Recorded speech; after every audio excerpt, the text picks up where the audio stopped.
আমার খুব আনন্দ অনুভব হচ্ছে। আমি একটু আগে জয়েন করলাম।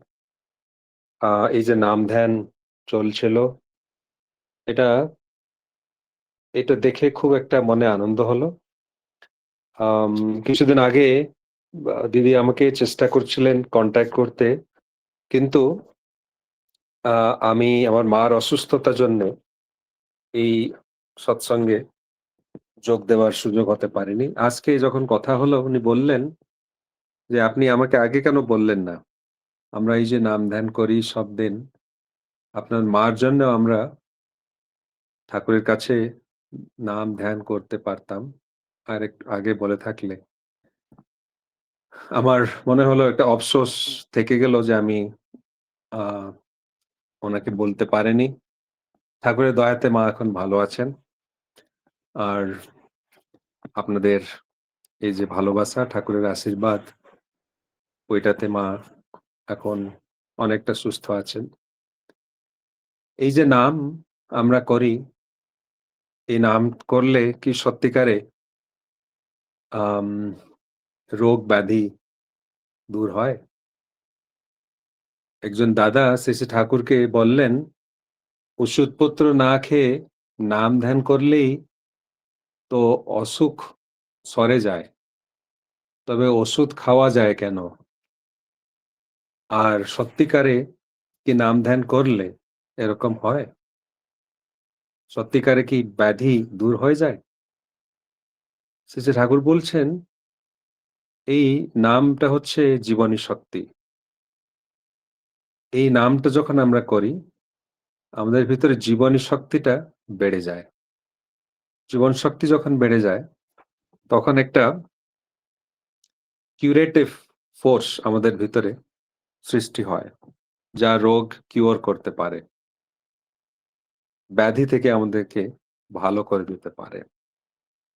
এই যে নাম করার ভিতর দিয়ে এই যে প্রচুর শক্তির সঞ্চারণ হয়, ওই শক্তিটা যখন শরীরে চারদিকে স্প্রেড করে যায়, তখন শরীরের যে অঙ্গগুলো, শরীরের যে পার্টস গুলো যেরকম যেকোনো অসুস্থতা থাকুক না কেন, ধীরে, ধীরে সুস্থতা লাভ করতে পারে।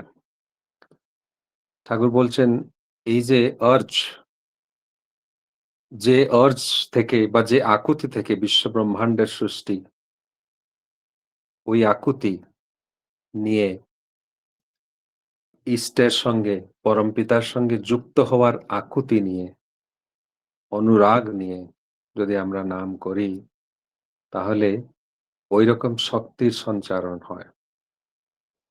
ঠাকুর বলছেন যে রোগ ব্যাধি মানে তার কিছু না। ডিজিজ বা রোগ বা ডিজিজ মানে হচ্ছে অ্যাবসেন্স অফ ইজ। স্বস্তির অভাব হচ্ছে রোগ। স্বস্তির অভাব তখন হয় যখন আমাদের জীবনী শক্তির সন্তুলন আমরা হারিয়ে ফেলি। সন্তুলনটা যখন হারিয়ে ফেলি, জীবনী শক্তির প্রবাহ তো আমাদের ভিতরে সবসময় চলছে। জীবনী শক্তির প্রবাহটা চলছে বলেই তো আমরা বেঁচে আছি।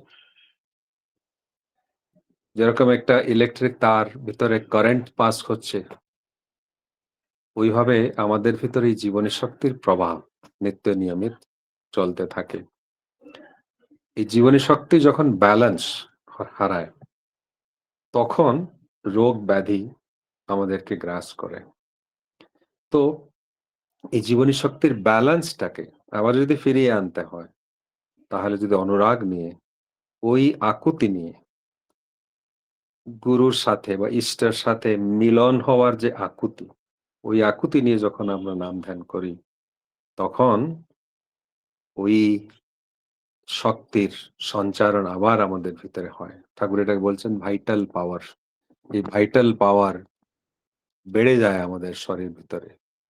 আর ওই জন্যে আমাদের যে রোগ, ব্যাধি, যন্ত্রণা, মানসিক অশান্তি সবকিছু দূরে চলে যায়। এ হচ্ছে নামের প্রভাব। আর যখন সমবেত নাম আমরা করি, তখন এর প্রভাব আরো বেশি হয়। সমবেতভাবে অনেক মানুষের আকুতি, অনেক মানুষের এই যে আর্জ, অনুরাগ, ওর একটা ইন টোটালিটি যে সবাইয়ের আকুতি যখন সংযুক্ত হয়, একত্রিত হয়, তখন ওর যে প্রভাব ওটা বিশাল। ওটাকে আমরা তুলনাও করতে পারব না। এটা ভাষায় বর্ণনা করা যাবে না। তো ঠাকুর আমাদেরকে দিয়ে গেছেন অমোঘ অস্ত্র। ঠাকুর দিয়ে গেছেন আমাদেরকে এই বেঁচে থাকার উপায়। আমরা কাছে পেয়েও ওইটাকে কিন্তু ঠিকভাবে জীবনে নিয়োজিত জীবনে প্রয়োগ করতে পারছি না। মনের চঞ্চলতার জন্যে হোক, অস্থিরতার জন্যে হোক, আলসেপন জন্যে হোক, অবিশ্বাস জন্যে হোক বা যে জন্যে হোক, আমরা কিন্তু এই মহা ওষুধ আমাদের কাছে পেয়ে, এই যে জীবন শক্তির উৎসটাকে পেয়েও আমরা ওইটাকে ঠিকভাবে নিয়োজিত করতে পারি না। শ্রী শ্রী ঠাকুর বলছেন, এই সতনাম বীজ মন্ত্র হচ্ছে যেটা ইংরেজিতে একটা বাণী ঠাকুরের আছে, যে ঠাকুর বলছেন, "The vibration through which the creation was created is the holy name."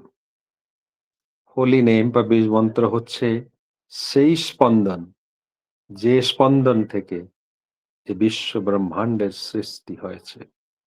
ওই স্পন্দন হচ্ছে ভাইব্রেশন। ওই স্পন্দনের একটা মেকানিক্যাল কম্পোজিশন।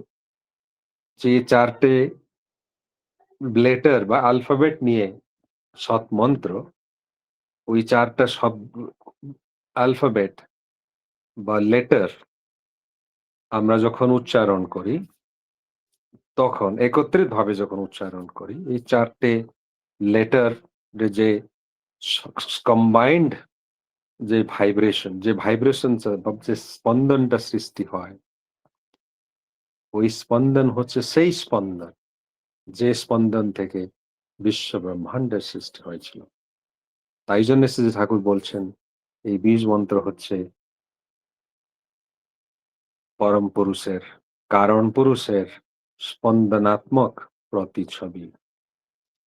যিনি কারণ পুরুষ, যিনি বিশ্ব ব্রহ্মাণ্ডের কারণ, যার থেকে বিশ্ব ব্রহ্মাণ্ডের সৃষ্টি, ওনার স্পন্দনাত্মক প্রতিছবি, ভাইব্রেটরি ইমেজ হচ্ছে এই সতনাম।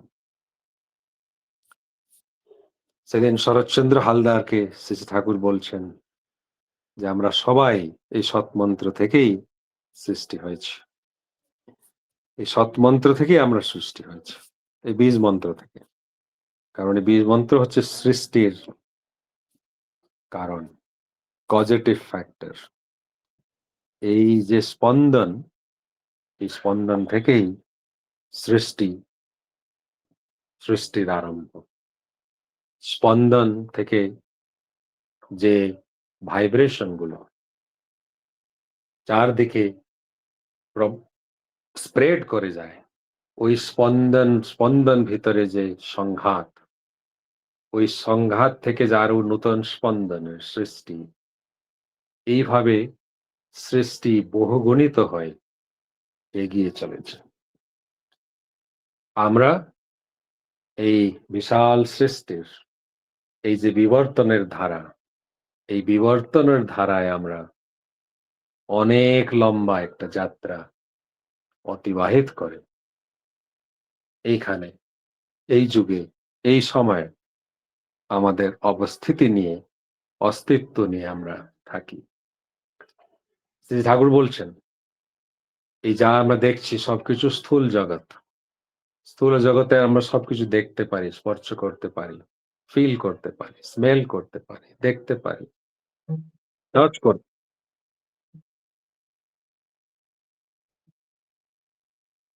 সবকিছু আমরা করতে পারি। কিন্তু এর পেছনে আছে একটা সূক্ষ্ম জগৎ, যেটা আমরা দেখতে পারি না। আর এই সূক্ষ্ম জগতের পেছনে আছে কারণ জগৎ, যেটা হচ্ছে যে জগৎ থেকে এই সূক্ষ্ম আর স্থূল জগতের উৎপত্তি। প্রতিটি জগতে আছে ৬ টা করে স্তর। এইভাবে আছে ১৮ টা স্তর। অষ্টাদশ স্তরের সৎনাম হচ্ছে আমাদের এই বীজ মন্ত্র, যেটা শ্রী, শ্রী ঠাকুর আমাদেরকে দিয়েছেন। আমরা এই জাগতিক পার্থিব জগৎ থেকে, স্থূল জগৎ থেকে আমরা যদি কারণ জগতে যেতে চাই, তাহলে এই জগৎ থেকে সূক্ষ্ম জগতে যেতে হবে। সূক্ষ্ম জগৎ থেকে কারণ জগৎ যেতে হবে। ঠাকুর বলছেন, এই মূল দিকে যাওয়ার একই উপায়। এই উপায় হচ্ছে সৎমন্ত্র, বীজ মন্ত্র, সৎনাম। আর কিছু নেই। তো শরৎ দাকে শ্রী ঠাকুর বলছেন, শরৎ হালদার দাকে, দেখুন একটা রস্সি বা দড়ি যদি আমরা কোনো একটা জঙ্গল ভিতরে একটা গাছে বেঁধে বেঁধে দিয়ে থাকি, আর আমাদেরকে যদি ওই গাছের কাছে যেতে হয়, তাহলে এই রস্সিটাকে ধরে আমরা আমাদেরকে ধীরে, ধীরে, ধীরে, ধীরে এগিয়ে যেতে হবে। আর আমরা যদি ওইটাকে অবলম্বন করে এগিয়ে যাই, তাহলে অবশেষে সেই গাছের কাছে পৌঁছাবো, যেখানে রস্সি বা দৌড়েটা বাঁধা আছে। ঠাকুর বলছেন, এই মূল কাছে ফিরে যাওয়ার যে পথ, যে উপায়, তা হচ্ছে সৎনাম। এই দড়িটা হচ্ছে সৎনাম, যেটাকে ধরে আমরা, যেটাকে অবলম্বন করে আমরা ধীরে, ধীরে, ধীরে, ধীরে ওই কারণ জগতের কাছে ফিরে যেতে পারি। তো আমার অস্তিত্বর কারণ যিনি, উনি আর ওই সৎনাম, এই দুটোই হচ্ছে এক। নাম আর নামই অভিন্ন।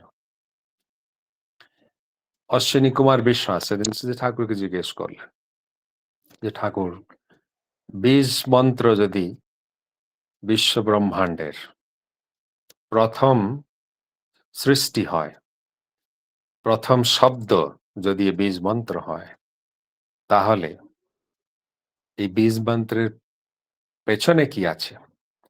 কার থেকে বীজ মন্ত্রের সৃষ্টি হয়েছে? অশ্বিনীদাকে শ্রী ঠাকুর বলছেন, অশ্বিনীদা, ধরুন আমি আপনাকে ডাকলাম, হে অশ্বিনীদা। এই অশ্বিনীদা যখন ডাকলাম, এই অশ্বিনীদার একটা উচ্চারণ আছে, একটা শব্দ। এই যে ডাকলাম অশ্বিনীদা বলে যে উচ্চারণ করলাম, এই উচ্চারণ বা যে শব্দ, এটা হচ্ছে বীজ মন্ত্র। কিন্তু অশ্বিনীদা, আপনাকে ডাকার আগে আপনাকে ডাকবো বলে আমার একটা তো ইচ্ছে হলো। আমার মনে এটাতে ইচ্ছা জাগ্রত হলো যে আপনাকে ডাকবো, আপনার নাম ধরে ডাকবো। এই ইচ্ছার একটা স্পন্দন আছে। এই যে ইচ্ছা বা আকুতি বা অর্জ, ওর একটা স্পন্দন আছে। ওই স্পন্দনটা হচ্ছে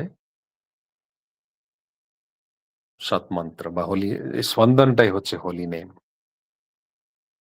তো এই যে হোলি নেম থেকে এই বিশ্ব ব্রহ্মাণ্ডের সৃষ্টি। এই বিশ্ব ব্রহ্মাণ্ড সৃষ্টি করার যে আকুতি পরম পুরুষের, এই আকুতির যে স্পন্দন, এই স্পন্দন হচ্ছে বীজ সৎমন্ত্র। এই স্পন্দন থেকে যে শব্দ বেরিয়েছে, এই শব্দ হচ্ছে শব্দ ব্রহ্ম, যার থেকে সবকিছুর উৎপত্তি।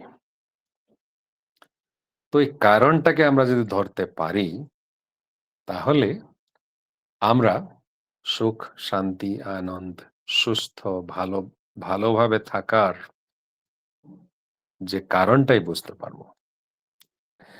কারণ ভালো মন্দ, ভালো খারাপ সবকিছুর কারণ যেটা, ওই কারণ দিকে আমরা যদি যেতে পারি, তাহলে আমরা দুঃখের কারণও বুঝতে পারবো, ব্যাধির কারণটাই জানতে পারবো, নিরানন্দ বা অশান্তির কারণটাই বুঝতে পারবো।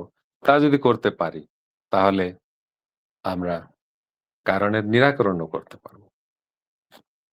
ওই হচ্ছে আমাদের সৎনাম, যেটা আমরা পেয়েছি, যেটা এই বিশ্ব ব্রহ্মাণ্ডের, আমাদের জীবনের সবকিছুর পজিটিভ ফ্যাক্টর বা কারণ।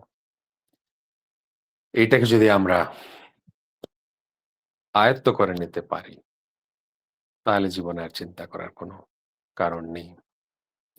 এটা করার যে পদ্ধতি আছে, ওই পদ্ধতিটা অনুসরণ করতে হবে। কিন্তু অনেক মানুষ অনেক সময় বলে যে, ধ্যান করব কি নিয়ে? ধ্যান করার সময় কি চিন্তা করব? ঠাকুর বলেছেন, ১ম কথা চিন্তা করবে তোমার গুরুর মুখ। গুরুর দেখতে কেমন? গুরুর চেহারা কেমন? গুরুর রূপটা কেমন? ওইটাই চিন্তা করবে। তারপরে গুরুর চালচলন, ব্যবহার, গুরুর গুণাবলী এইসব চিন্তা করবে। তারপরে চিন্তা করবে যে গুরুর স্বার্থ কিভাবে আমি পূরণ করতে পারি? গুরুকে কিভাবে তৃপ্তি দিতে পারি? কি করলে গুরুর মুখে একটু হাসি ফুটে উঠতে পারে? এইটা নিয়েই চিন্তা করবে। তারপরে আমার জীবনকে আমি কিভাবে গুরুর ইচ্ছা মতন করতে পারি? আমার জীবনে যে সমস্যাগুলো আছে, ওইটা কিভাবে সমাধান করতে পারি গুরু যেভাবে বলেছেন। এইসব নিয়ে আমাদেরকে ধ্যান বা চিন্তা করতে হবে। এর সঙ্গে চলতে থাকবে নিরন্তর নাম জপ। যে বীজ মন্ত্র বা সৎনাম আমরা পেয়েছি, ও নিরন্তর জপ চলতে থাকবে। এই হচ্ছে কি ধ্যান করব বা কি নিয়ে ধ্যান করব? তার এই প্রশ্নের উত্তর। অনেক সময় অনেক মানুষ বলে যে, ধ্যান করার সময় কনসেনট্রেশন হয় না। এই দিদি একটু একটু আগে বলছিলেন যে, আমরা কখন ঢুকে যাই, অনমিউট করে দিই বা ধ্যান করার মাঝখানে আমরা ঢুকে যাই। আম বা কখন বেরিয়ে যাই।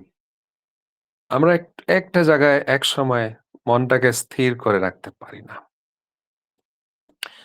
ঠাকুর করছেন এটা নিয়ে খুব একটা চিন্তা করার কোনো প্রয়োজন নেই। তুমি যেরকম চিন্তা আসুক না কেন, ভালো চিন্তা, মন্দ চিন্তা, অশান্তি, অফিসে কি চলছে, তোমার প্রতিবেশী তোমাকে কি হয়রানি করছে, এসব চিন্তা মাথায় আসবে। ওইসব চিন্তা নিয়ে কোনো ব্যস্ত হওয়ার প্রয়োজন নেই। একটা কাজ করতে হবে। যখন কোনো একটা সমস্যার চিন্তা এসে মাথায় ঢুকে যায়, তখন ওই চিন্তাটাকে সব তৎক্ষণাৎ গুরুর দিকে চ্যানেলাইজ করে ফেলবে। যে আমার ওই বন্ধু আমাকে এত হয়রানি করলো। আমার এগেইনস্ট এ ও পলিটিক্স করতো অফিসে। এইসব চিন্তাগুলো এসে যায়। ধ্যান ঠাকুর থেকে চিন্তাটা দূরে চলে যায়। চিন্তাটা এসে যায় যে কি অসুবিধা-সুবিধা জীবনে লেগে থাকে ওইসব নিয়ে। ঠাকুর বলছেন তখন ওই সমস্যাটাকে ঠাকুরের দিকে বা ইষ্টের দিকে চ্যানেলাইজ করে ফেলবে। কিভাবে? তখন সমস্যার কথা চিন্তা করা বন্ধ করতে হবে না।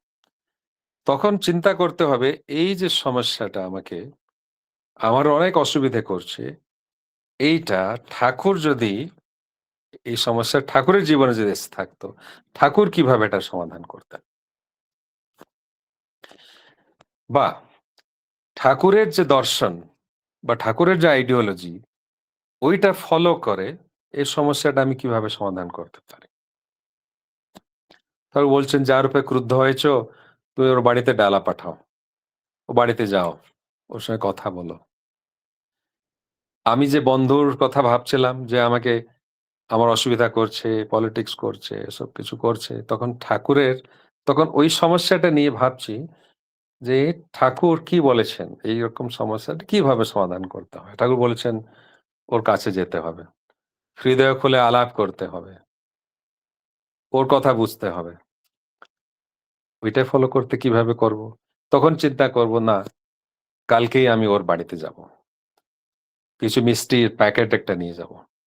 ওর সঙ্গে কথা বলব। হৃদয় খুলে আলাপ করব। এই হচ্ছে মনের যে চঞ্চলতা, অস্থিরতা, ওইটাকে এই ভাবটাকে দূর করার উপায়। ঠাকুর বলছেন যে ভাবগুলো আসছে ওকে সপ্রেস করে ফেলো না। এগুলোকে আসতে দাও। কিন্তু ওই চিন্তাগুলোকে ইষ্টের দিকে চ্যানেলাইজ করো। মানে রোগের চিন্তা, ব্যাধির চিন্তা, অফিসের চিন্তা, মেয়ের বিয়ে হতে পারছে না, ছেলের চাকরি হচ্ছে না। মানে আমার প্রতিবেশীর সঙ্গে আমার ঝগড়া হচ্ছে। এই সবগুলো যে অস্থিরতা সৃষ্টি করছে মাথায়, এইগুলোকে চ্যানেলাইজ করতে হবে। এই এই চিন্তাগুলো নিয়েই থাকতে হবে। কিন্তু শুধু একটা পরিবর্তন যে এই যে সমস্যাটা কথা চিন্তা করছি যা আমাকে ফোকাস বা কনসেনট্রেট করতে দিচ্ছে না, ওই কথাটা যখন ঠাকুরের দিকে আমি করে ফেলছি, তখন দেখছি যে আমার কনসেনট্রেশনটা ফিরে আসছে। কারণ তখন একটা বিশেষ চিন্তা নিয়ে আমি একটা বিষয়ের উপরে তখন লেগে থাকছি। যেটা কিভাবে সমাধান করতে হবে। ঠাকুর কি উপায় দিয়ে গেছেন? সত্যানুসারে ঠাকুর কি বলেছেন? ঠাকুরের কথা কোথায় কি আছে? আমি আজকে আলোচনা প্রসঙ্গে একটু বের করে আমি দেখবো এই বিষয়ে ঠাকুর কিছু বলেছেন কিনা। আমি আমাদের ঋত্বিক দাদাকে জিজ্ঞেস করব। এইসব নিয়ে মনটা আবার কনসেনট্রেশন যেটা কনসেনট্রেশন হারিয়ে ফেলেছিল তখন আবার ফেলবে। ঠাকুর বলছেন যে আরেকজন দাদা জিজ্ঞেস করছেন এই মানে কনসেনট্রেশনটা আর কি উপায় আছে ঠাকুর? ঠাকুর বললেন প্রেম, ভালোবাসা। কিভাবে প্রেম? ঠাকুর বলছেন যে যেভাবে একটা মানে তুমি তোমার প্রেমী বা প্রেমিক বা প্রেমিকাকে যেভাবে ভালোবাসো ঐরকম ভালোবাসবে যদি ঠাকুরকে বা ইষ্টকে যে তিনি তিনি আমার beloved প্রেমী, আমার লাভার ওই ভাব নিয়ে যদি করো তাহলে কনসেনট্রেশনটা রাখা সুবিধে হবে। ওনাকে নিয়ে আমি নিমজ্জিত থাকবো, ইমার্স থাকবো। যদি ভালোবাসাটা যেরকম আমরা আম নিজের প্রেমিকা বা প্রেমিক কথা যখন মনে মনে আসে, একটা আনন্দ ভাব নিয়ে আমরা থাকি। আমার ওই লাভারের কথাই চিন্তা করতে থাকি। ওইটা যেরকম একটা ধ্যানের মতনই হয়ে যায়। ঠাকুর বলছেন, ইষ্টকে তোমাকে ভাবতে হবে তোমার লাভার, তোমার প্রেমী। ওইভাবে যদি ভাবতে পারো, তাহলে ধ্যান তো নিজেই হবে। আর বিশেষ চেষ্টা করতে হবে না। তো এই যে ধ্যান করার পদ্ধতি ঠাকুর বলেছেন দিনে ২ বার অন্তত করতে হবে। 30 থেকে 45 মিনিটস মিনিমাম করতে পারলেই ভালো। আর সবসময় নাম তো চলতেই থাকবে। চলাফেরায় সবসময় নাম চলতে থাকবে। ধ্যানটা কিন্তু অন্তত ২ বার। একবার ব্রাহ্ম মুহূর্তে সূর্য উদয়ের আগে, আরেকটা রাত্রে নিশাকালে। উষা নিশায় মন্ত্র সাধন ঠাকুর যেটা বলেছেন। ওইটা করতে হবে। না করলে ঠাকুরকে পেয়ে, ঠাকুরকে ধরে করলাম কি? পেলাম কি জীবনে? এই যে জীবনে ভালো হওয়ার, বিবর্তিত হওয়ার যে উপায়, ওইটা কাছে থেকেও, কাছে পেয়েও কিছু করতে পারলাম না। ওইজন্য ধ্যানটা রোজ করা লাগে। ঠাকুর বলছেন প্রতিদিন করতে লাগে। এরকম না যে হ্যাঁ, ঠিক আছে, সব দিন করছি, রবিবারটা একবার করব না। একটু রেস্ট নেবো সকালবেলা। ঠাকুর বললেন, এটা কিন্তু হবে না। তোমায় করতে হবে সব দিন। প্রতিদিন এ নামের অভ্যাসটা করতে হবে। যদি জীবনে তুমি উন্নতি করতে চাও। ঠাকুর বলছেন, নাম ধ্যান না করে শুধু ইষ্টকর্ম করি, ডিপি ওয়ার্ক করি, সৎসঙ্গে যাই, ভান্ডারাতে রান্না করি, কিছুই হবে না। যদি ধ্যান না করি, ব্যক্তিগত সাধনা যদি না থাকে। ঠাকুর বলছেন, ইষ্টকর্ম করার ভিতর দিয়ে অনেক অনুভূতি হয়। কিন্তু আমি যে ধ্যান করি না, নাম করি না, ওইজন্যে আমার মনটা কাম বা স্থির না। আমার মস্তিষ্কের স্নায়ুগুলো গ্রহণক্ষম না। ভালো অনুভূতি থেকেও যে সূক্ষ্ম কথাগুলি আমি আহরণ করার কথা, ওইগুলি আমার বোধ ভিতরে কিন্তু ধরা পড়ে না। কারণ আমার এই মস্তিষ্কের কোষগুলি শার্প, রিসেপটিভ হয়ে উঠতে পারেনি। কেননা আমার জীবনে ব্যক্তিগত সাধনা নেই। তো শুধু ইষ্টকর্ম করলে, ধ্যান না করে শুধু ইষ্টকর্ম করলে লাভ হয় না এইজন্যে যে, যে ইষ্টকর্ম করার ভিতর দিয়ে যে অনুভূতিগুলো হওয়ার কথা, সে অনুভূতিগুলো সূক্ষ্ম বোধ ভিতরে ধরা পড়ে না। ওই জন্যে শুধু ইস ধ্যান না করে শুধু ইষ্ট কাজ করলে হয় না। আবার শুধু ধ্যান করেই কিন্তু ইষ্ট কাজ করি না, তাহলে হবে না। কেন হবে না? ধ্যান করার ভিতর দিয়ে অনেক প্রচুর শক্তির সৃষ্টি হয়। ইনফিনাইট এনার্জির সৃষ্টি হয়।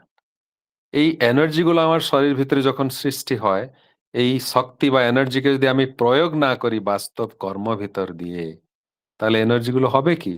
নষ্টই হবে। একটা ওয়াটার রিজার্ভয়ের, ওখানে যদি শুধু আপনি জল সঞ্চয় করে রাখবেন, জলটাকে ব্যবহার করবেন না, তাহলে ওই জলের ভিতরে, রিজার্ভের ভিতরে ওটা নোংরা হয়ে যাবে, দুর্গন্ধ বেরোবে। কারণ এই জলটা যেটা আমি সঞ্চয় করে রেখেছি, ওটা ব্যবহার করছি না। ওইভাবে আমি যদি অনন্ত শক্তির সঞ্চার করি ধ্যান করে, আর শক্তিটা প্রয়োগ করি না বাস্তব কর্ম ভিতরে দিয়ে, তাহলে শক্তিটা আমি সৃষ্টি করেও আবার হারিয়ে ফেলবো। এই শক্তিটা আবার নষ্ট হয়ে যায়। ওই জন্য দুটোই দরকার, ব্যক্তিগত সাধনা আর ইষ্টকর্ম। এর ভিতর থেকে অনেক মানুষ বলে যে আমি নাম ধ্যান তো করতে পারি না, কিন্তু ইষ্টকর্ম অনেক করি, লাভ নেই। আর অনেক মানুষ বলে বাইরে গিয়ে ইষ্টকর্ম, এসব মন্দিরের কাজ, কাজ করে লাভটা কি? আমি তো বাড়িতে বসে ধর্ম করতে পারি, নাম ধ্যান করতে পারি, বিশেষ কিছু হবে না। দুটোই করতে হবে। যদি সন্তুলন রাখতে হয়, ব্যালেন্স যদি রাখতে হয়, তাহলে দুদিককে দেখতে হবে। এক এক দিকটা যদি হয়, তাহলে কিন্তু ব্যালেন্স থাকবে না। এক সাইডটা খুব ভারী হয়ে যাবে, আরেকটা উপরে চলে যাবে। এইভাবে কিন্তু সন্তুলন রক্ষা করা সম্ভব হবে না। ওই জন্যে ওই নামের ব্যাপারে এসব অনেক কিছু কথা আছে। ধ্যান করার সময়, টাইম তো হয়ে গেছে, এই কথাটাই বলে শেষ করব বলে ভাবছি। ধ্যান করার সময় গায়ে একটা চাদর দিয়ে ধ্যান করা উচিত।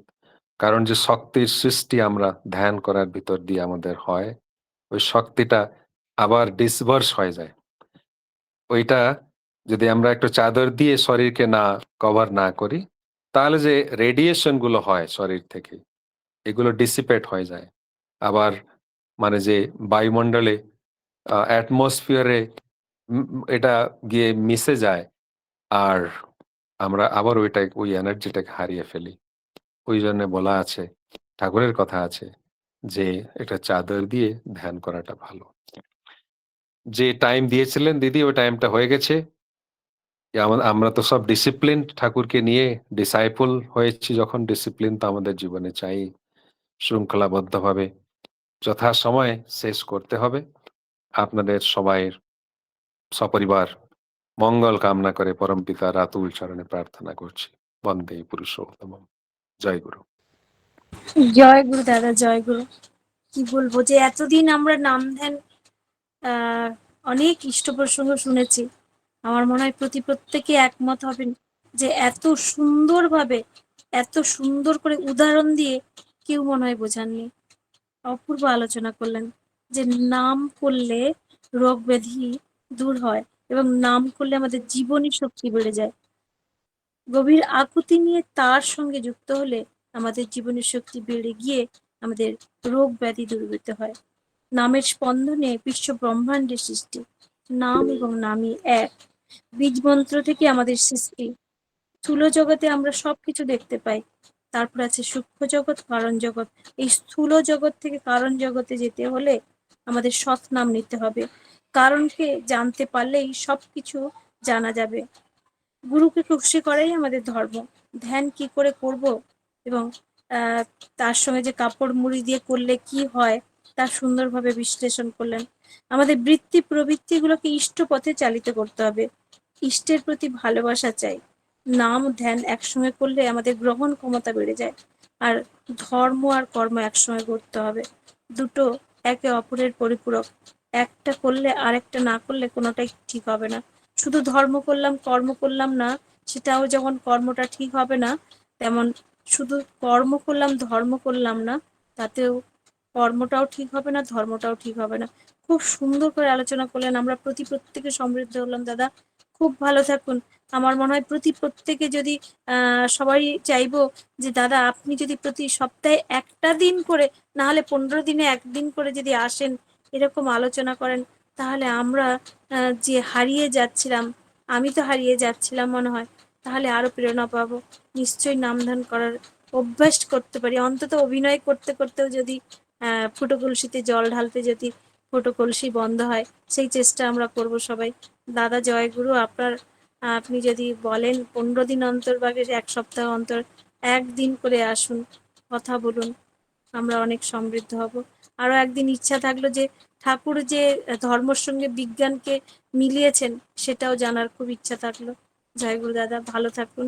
পরমপিতা রাঙারাতুল চরণে আপনার সার্বিক মঙ্গল প্রার্থনা করি। খুব ভালো থাকুন দাদা। জয়গুরু। জয় গুরু, প্রণাম। জয়গুরু, দাদা শর্মিষ্ঠা ক্ষমা করবে। জয়গুরু, আমি মাঝখানে কথা বলে ফেললাম। দাদা, এই যে স্থূল জগৎ, সূক্ষ্ম জগৎ, কারণ জগৎ, প্রতিটা জগতে 6টি করে স্তর আছে। এই বিষয়ে দাদা যদি একদিন আলোচনা করেন, খুব ভালো হয় আর কি। জয়গুরু দাদা, একদম ঠিক অসাধারণ আছে, আলোচনা।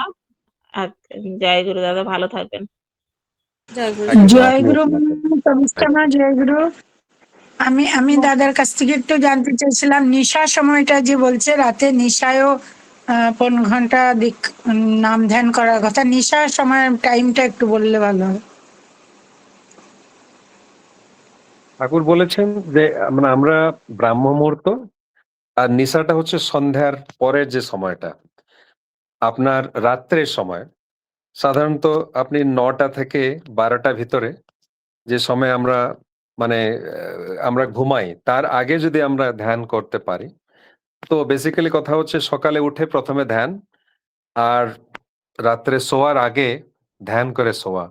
এই দুটো জিনিস আমরা যদি করতে পারি, ঠাকুর বলেছেন যে আমাদের জাতিস্মরতা মানে যে স্মৃতিবাহী চেতনাও জাগ্রত হতে পারে, এটা ঠাকুর বলেছেন।